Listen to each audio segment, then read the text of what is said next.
O, o título da crônica de hoje será Férias na Ilha.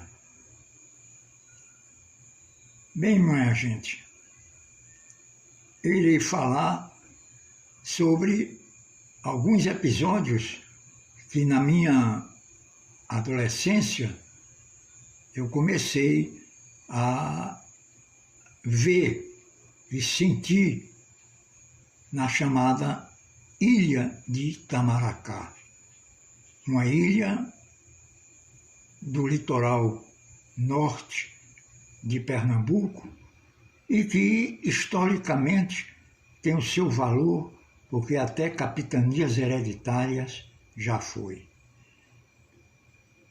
Eu me recordo, quando era pequeno, meninote,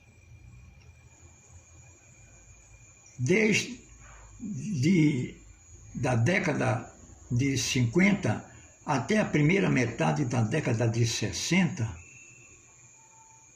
que eu comecei a viajar para esta ilha do litoral pernambucano, pois residia nela a minha mãe. Sempre eu fazia isso nas férias. O mês de janeiro eu passava curtindo, como se diz hoje na gíria, os dias maravilhosos do verão da cidade de Itamaracá. Recordo-me, repito eu, que até as viagens eram pitorescas. Não eram de ônibus, eram nas tradicionais sopas, em que os motoristas eram conhecidos da cidade, eram como tipos populares da cidade, como um Cundinho, um Mestre Olímpio e outros mais. E o ponto que se pegava, chamava-se ponto, o ponto que se pegava essas conduções era no Parque 13 de Maio. E no mês de janeiro, quando começava praticamente as férias colegiais, eu, e às vezes acompanhado da minha prima, a Marinha, nós íamos passar o mês de janeiro todo lá, nessa cidade. A chegada era interessantíssima, a viagem cheia de nuances, o povo com os costumes praieiros, e eu achava muito interessante quando transpunha logo após a ponte Getúlio Vargas, que liga a ilha ao continente, que tinha uma ladeira que chamavam a Ladeira do Giz. Então, os passageiros tinham que descer do transporte para poder a sopa subir e a gente ia pegar do outro lado, a condução de banho. E com esses episódios interessantes, que era até burlesco, a gente chegava na casa de mamãe, que ela morava na chamada, era um local, uma espécie de um bairrozinho chamado Baixa Verde. E lá a gente começava a curtir as coisas bonitas que Itamaracá tem. Itamaracá, gente, é uma ilha continental brasileira. Uma ilha que fica perto do continente. Que existem, vocês que conhecem bem geografia, sabem que existem as ilhas lacustres, as ilhas fluviais, as ilhas oceânicas e as ilhas continentais. As ilhas continentais são essas que são pegadinhas com o continente. É o caso de Itamaracá, que é ligado ao continente, é ligado ao estado de Pernambuco pela a ponte Getúlio Vargas. Não é?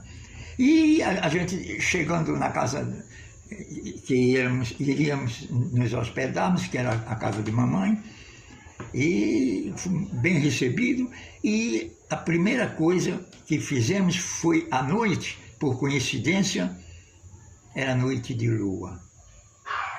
A coisa mais linda que eu já vi na minha vida.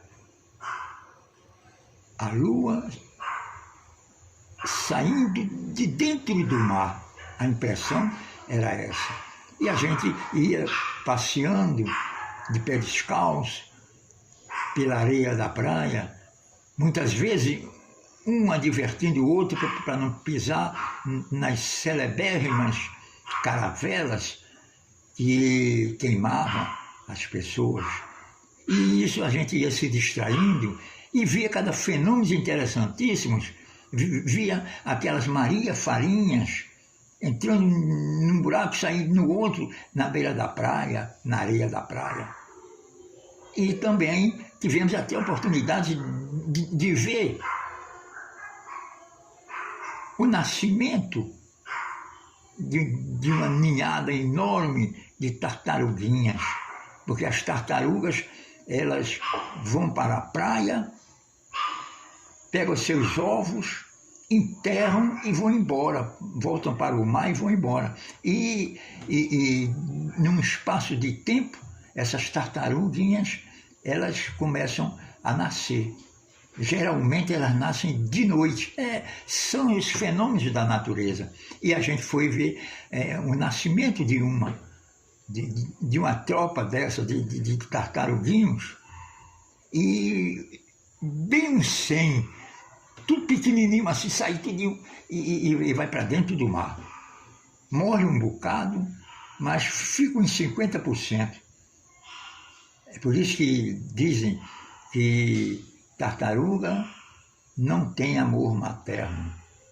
A mãe deixa os ovos lá e os meninos e os tartaruguinhos, vamos dizer, criam-se sem mãe, sem proteção nenhuma, a não ser, já nasceu para defender-se das coisas do mar. E isso era muito interessante, não é? E isso a gente tomando água de coco e outros pretextos que são bem praeiros, um peixezinho assado por Albertina, uma serviçal lá de casa que também era praeira. E no outro dia a gente ia tomar pé da situação. Uma das coisas também que me admirou muito em Itamaracá foi as salinas, que poucas pessoas conhecem uma salina. O fabricar não é o fabricar, porque sal não se fabrica, mas é como era conduzido o sal nas salinas. É uma espécie assim de umas centenas de piscinas no alto da ilha, que ficava no centro da ilha, e a água do mar entrava com o rio, o chamado Rio Jaguaribe, e ali enchia essas piscinas. E com o sol inclemente, o sol ardente, esse sol bem tropical das praias nordestinas, ia ali se acumulando e criava-se o sal ali. Agora, era transportado de maneira também muito interessante, era pelas celebérrimas barcaças de vela. As barcaças entravam no rio e embarcavam o sal e traziam para o Recife. E vinham de barcaça, ali naquele porto que era ali defronte do antigo Grande Hotel, não é? O antigo Grande Hotel, e ali ia sendo comercializado. Então, isso era uma das coisas interessantes de Itamaracá. Outra coisa também que a gente, como menino, admirava muito e gostava de fazer, era que determinadas frutas em Itamaracá não se vendia. É o caso do caju. O caju, existia uma mata de caju. Então as pessoas, os habitantes de Sairé, eles iam buscar caju na mata. Então mamãe ia com a gente. Levava um bocado de cesto, cada um levava cesto e trazia um caju para casa. Não comprava caju. Isso a gente ia se acostumando a saber que ainda existia, naquela época, uma oferta que se adquiria de um produto, indo buscar ele no seu próprio meio, né? No seu próprio, na sua própria floresta. Era uma floresta, era uma mata de caju, e assim a gente trazia caju para casa. E abastecia a casa por 4, 5, 6 dias. E isso era também pitoresco para a gente quando era criança, né? Outra coisa interessante na ilha é que nos outros interiores, qual é a criança que vai em interior, ou mesmo um adulto, e não vê, não entrou, não conheceu num curral de bois, os bois presos ali, sendo criados presos num curral. Em Itamaracá era diferente. Existia currais, mas vê como eram os currais de Itamaracá. Eram currais dentro do mar. Eles faziam um curral, cercava e prendia o peixe ali. Quer dizer, o pescador de Itamaracá, que tinha curral, ele alimentava o peixe no curral. O peixe era cativo ali. E nas épocas de Semana Santa, eles iam só despescar. E ainda hoje, em Itamaracá, ainda tem alguns currais. Você vai ali em Jaguaribe e vê muito isso. Então, a gente se distraía muito. Eu fui muito a ver despescarem um curral. Outra coisa interessantíssima que eu tive a oportunidade de observar foi as chamadas faxiadas. Faxiadas é a pescaria noturna. Porque há determinados peixes que são mais fáceis de se pegar, os pescadores, de pegar eles do que de dia, com o calor do sol. Então eu fui muito com os compadres de mamãe, as comadres, tudo, ver a pescaria naqueles canhões. Não é propriamente um candeeiro, é uma espécie de um facho que não se apaga na canoa ou então na jangada. E ali eles faziam essa pescaria, entendeu? E Itamaracá era burlesco para a gente, repito eu. É muito interessante nisso. E tinha épocas de Itamaracá que tinha coisas maravilhosas. Por exemplo, quem era que não gostava de verificar os padres maristas? Porque tinha um convento ali num morrozinho em Jaguaribe, e os padres passavam tempo na praia, ali, pertencia à ordem, né? E era muito bonito, eles tomando banho, aqueles grupos de alunos e padres do Colégio Marista. Tudo isso nos enchia a vista de coisas que aqui na cidade grande nós não tínhamos oportunidade de verificar. Quanto à orla marinha, aquelas praias que eram para o lado do Forte de Orange eram muito limpas, bonitas, como São Paulo, Rio do Amba, o sítio do Currupio e o Forte, que o Forte não deixa de não ser uma das construções que é o maior patrimônio histórico de Itamaracá. Ele foi construído pelos holandeses, depois passou para portugueses e ficava naquele vai e vem na época colonial.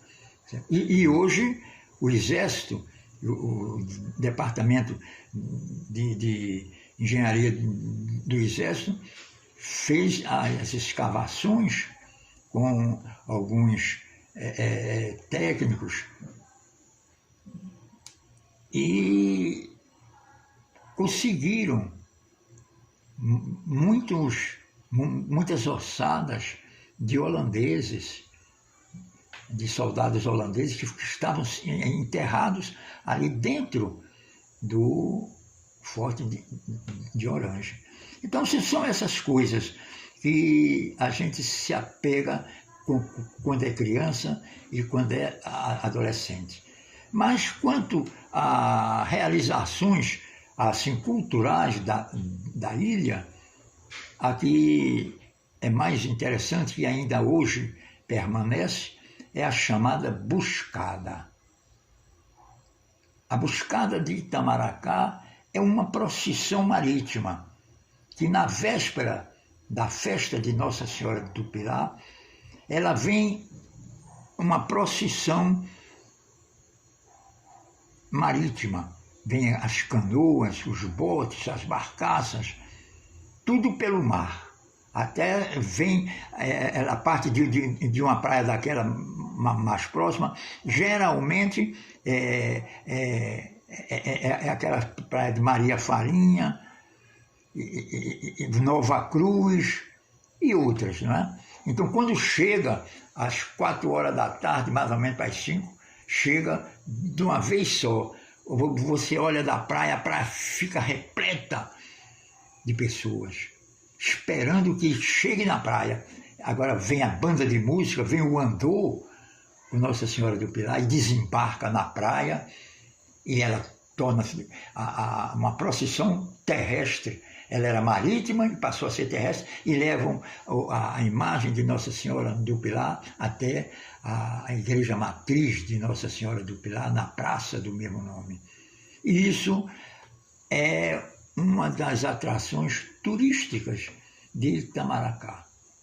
E a gente foi criado nisso, vivendo isso, e que ainda hoje eu tenho grandes recordações, porque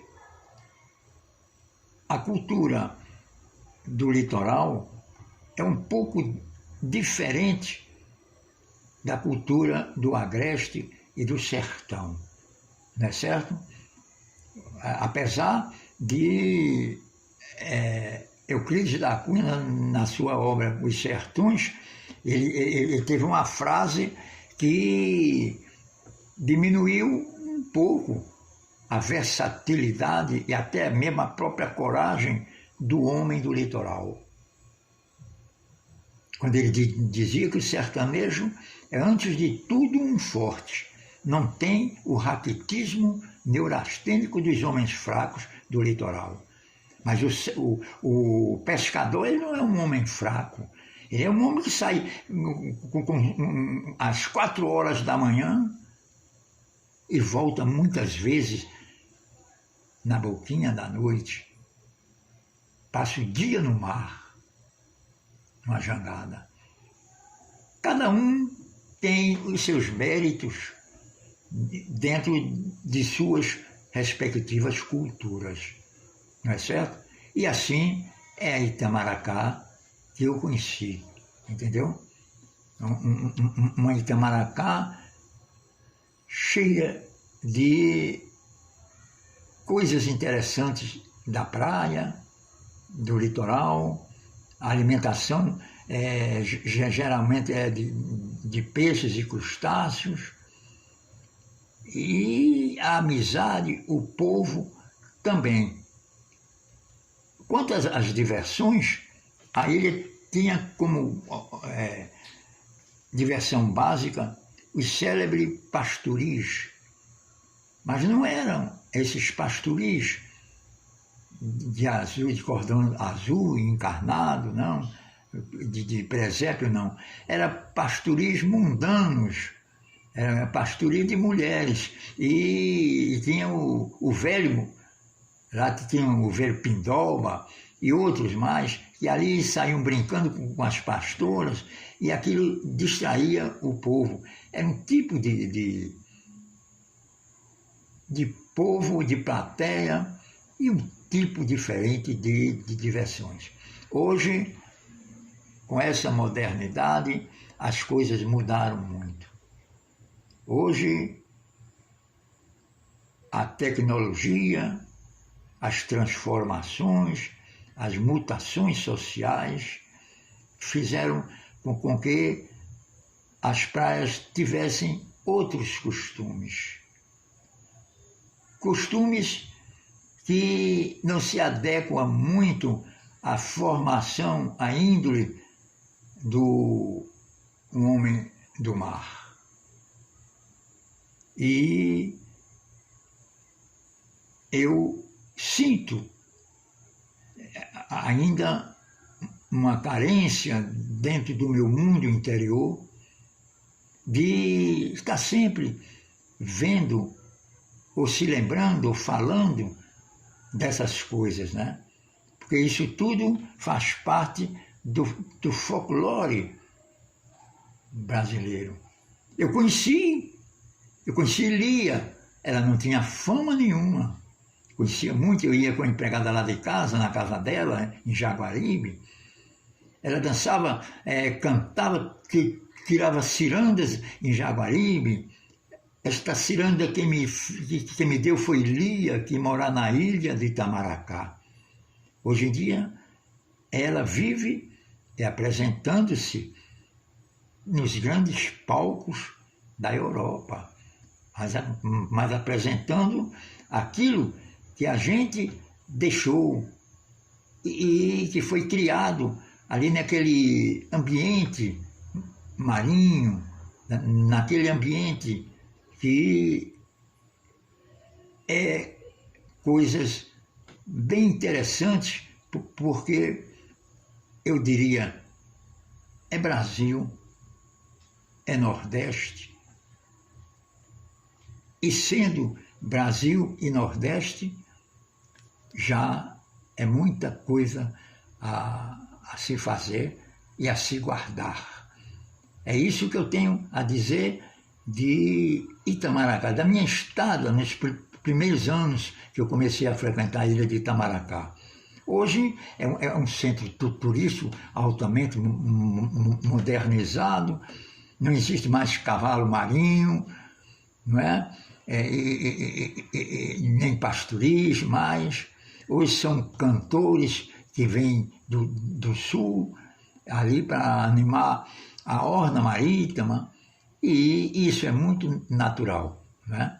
E eu termino aqui essa pequena explanação, porque é mais uma oportunidade de elocubrar o raciocínio com as coisas do passado, não é?